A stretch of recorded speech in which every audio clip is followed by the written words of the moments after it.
Artificial intelligence versus an experienced editor. Who will win? Getting into audio editing has never been easier. We have a lot of tools ranging from expensive, advanced iZotope RX to stuff that's more user-friendly, like ones from Descript. But that's not all.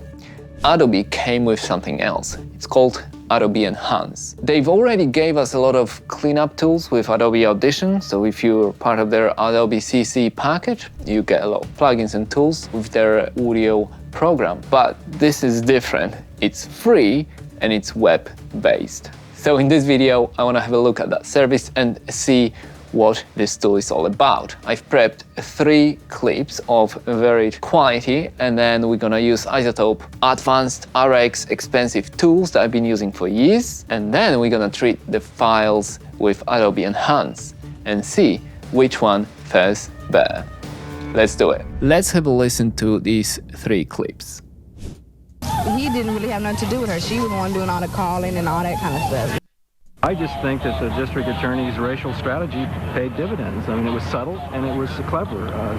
Not have been as good a person as he's going to become if it had not been for this adversity.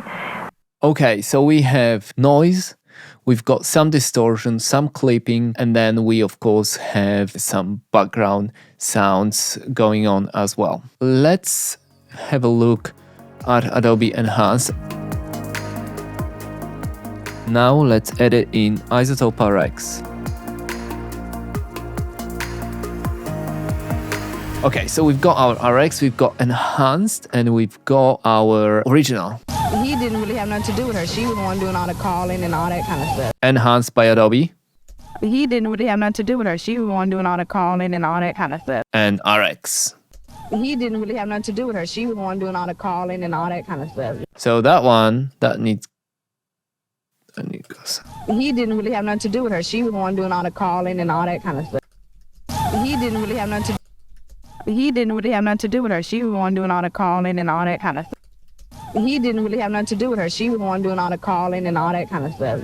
You'll make your decision, of course. Let's move on. I just think that the district attorney's racial strategy paid dividends. I mean, it was subtle and it was clever. I just think that the district attorney's racial strategy paid dividends. I mean, it was subtle and it was clever. I just think that the district attorney's racial strategy paid dividends. I mean, it was subtle and it was clever. His racial strategy paid dividends. District attorney's racial strategy Not have been as good a person as he's going to become if it had not been for this adversity. Not have been as good a person as he's going to become if it had not been for this adversity. Not have been as good a person as he's going to become if it had not been for this adversity. Now it's up to you if you want to get rid of more of the noise, right? Like we had a lot of noise in here. Not have been as... Or like with this one. He didn't really have nothing to do with her. She was the one doing all the... That is a lot of noise. He didn't really have nothing... Adobe got rid of all of the noise, then analyzed the speech, enhanced it with their AI. And sometimes it can mumble the words, especially if someone has an accent or if it's a foreign language. That doesn't work at all because I've tried it before. We've got to think why we're doing this and why we're using these tools. And you might think at first, of course they enhance better because there is no noise at all. Now it depends what you're doing with these clips. If you're using them, let's say maybe in court or as part of some kind of project where you just need to understand what is being said clearly with no noise at all, then yeah, this tool will be great because it will enhance the speech. You can mumble it a little bit, but it will enhance the speech. If you're working on a show, podcast, TV or whatever, then the cleanup is just one part of your work. You need to keep the authenticity of that clip. Because I can push on any of these clips, I can push the dialogue isolate, the denoiser, anything. I can push it as much as I can. It will get rid of everything, but it will just make it sound weird and fake, not authentic.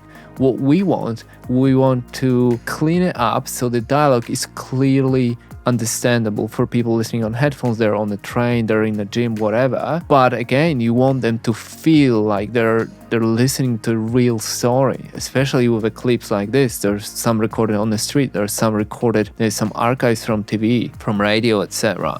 So you've got to be careful with these tools. I'm not saying don't use it. absolutely use it if you feel they're helping you to achieve your goals. Myself, I always leave a little bit of a noise, especially now. Of course, when you start, you just want to clean everything. But with experience, what I'm learning after years and years of doing it, you scale back your actual work. The more you learn, the less you do. That would be what I would suggest. So there we have it. Which one's better? Who's the winner? Well, I'll let you to decide, but my view is that these tools will get better, faster, cheaper, and smarter. This is great news for people who are starting out, who want to get into audio editing, audio production, and they don't necessarily have funds to buy all these expensive plugins or knowledge to even start using them. But also, I hope that iZotope and other companies are taking notes and are working on something even better and more spectacular, because, well, if they're not, I would be worried. Thanks for watching, and I'll see you later.